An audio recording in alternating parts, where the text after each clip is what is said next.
Hello and welcome to the Aussie LEGO review.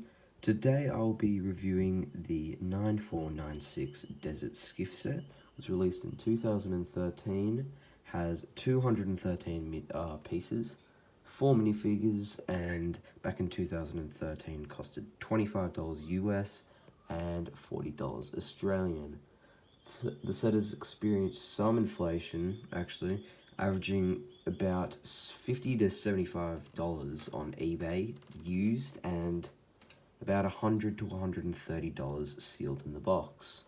Firstly, we'll be starting off with minifigures, and probably the most iconic minifigure in this set, Luke Skywalker. He's got basic robe printing on the front and back. He does not have a dual expression, just a face and the classic Luke Skywalker hairpiece.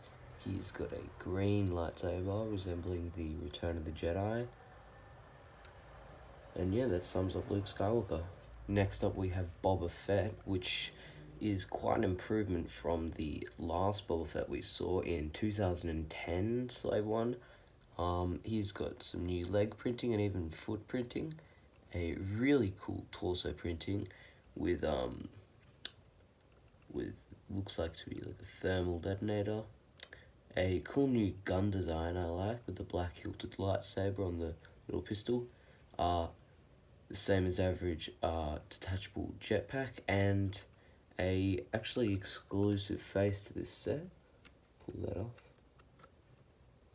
Yeah, as you can see, it's the same as the Slave 1 Boba Fett face, but it is just a little less bold. No dual expression as normal, and yeah, that sums up Boba Fett. Next up we have Lando Calrissian in his Skiff outfit. He's got like an armor front torso printing, and if we spin him around, he has kind of a belty strap back printing. Just basic tanned pants. But one thing that's cool about him is that his helmet mold is actually really well done. If we get him to stand up, the helmet mold for this is really done with quite a nice opening. Lando does not have a dual expression, as you can see, just a smile, and he has kind of a Skiff Tatooine axe spike kind of thing, whatever you want to call that. And that is all for Lando. Now, to sum up our minifigures, we have a newly introduced minifigure called Cathaba. He's got quite a nice torso printing, plain red legs, a nice face printing. We'll spin around. He's also got a strap back torso printing, with kind of a singlet looking print on the back, and quite a unique, looks like a pirate bandana kind of thing for Cathaba's hat. Yeah, that's it for the minifigures. Okay, now on to the Desert Skiff and the Sarlacc pit. Firstly, starting off with the Sarlacc pit, which was a great upgrade from the set Jabba's Sail Barge from 2006, set 6210, which actually included a Desert Skiff, a Sarlacc pit, and a Jabba's Sail Barge. This Sarlacc includes 2 tentacles, which can be adjusted to whatever angle you would like to play with them. Some cool designs for the teeth on the sides, and a much bigger opening for the Sarlacc's mouth in this set. You can actually fit up to 2 minifigures actually inside the Sarlacc pit. We can put Boba Fett in there, seeing as he falls in there at the end of the Jabba's Sail Barge scene in Return of the Jedi, and he fits in there like a treat, as you can see.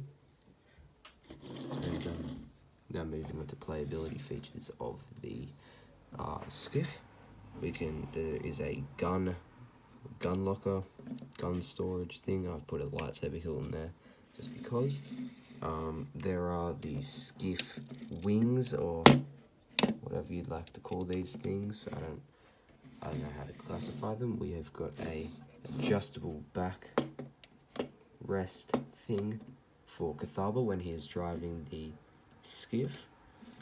We have got the adjustable and pull, like you can pull out the plank of the Skiff for Luke to stand on right there, and then just to push it back in, you slide it underneath there. And we've got these see-through cylindrical pieces that kind of simulate it as if it is floating, and a flick fire missile, which is pretty lame. Now I'll be reviewing the special features inside the book and some of the box art. So as you can see up the top, it is showing off the Luke Skywalker Jedi minifigure, Boba Fett the Bounty Hunter minifigure in his awesome new printing, Cathaba, and Lando Calrissian in his Skiff outfit. And if we turn the box, it shows some of the features already. It shows the flickfire missile, the gun storage, the flippable plank, and a scene from the movie. It actually shows the sarlacc that can be opened and closed to fit in Boba Fett. Yeah, that's it for box art. Now looking at some of the cool features inside the instructions book, if we flip to the second last page, fourth last page, my apologies, we actually get a reanimation of the movie scenes. We have Luke kicking Cathaba into the sarlacc. Then we have the Boba Fett's sarlacc and Skiff fight. We then have the Skiff flipping down and Boba Fett falls off, and Luke and Lando watching Boba Fett fall into the sarlacc. We also have some sets from the year as well. We've got the Jabba's Palace, which was actually discontinued. The Malevolence, the Sith Fury Interceptor, the Skiff, this Jedi Starfighter, this Old Republic's X-Wing looking thing, and the Gungan Sub. Coming to the end of this review now, I like to ask myself, is this worth your money? Yes, definitely. I think that it is worth your money because of the pretty diverse and cool designed minifigure selection. We have Boba Fett, Cathaba, Luke Skywalker, and Lando Calrissian, all with new designs from the Jabba's Sail Barge set. I think this is a great Skiff design from the last one, and a really cool Sarlacc design, and a cool feature that you can add Boba Fett in there.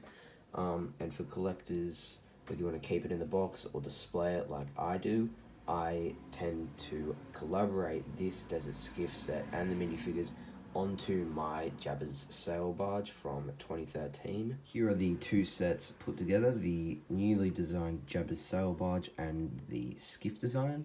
I like to put this on display because they match so well. The color scheme is just so perfect to what the movie is. And yeah, this sums up my review. If you'd like to see more reviews like this, please like the video. It really helps me out as a channel. Subscribe if you'd like to see more. Turn on the notifications so you can see my videos whenever I post them. And I will see you in the next review. Thanks for watching.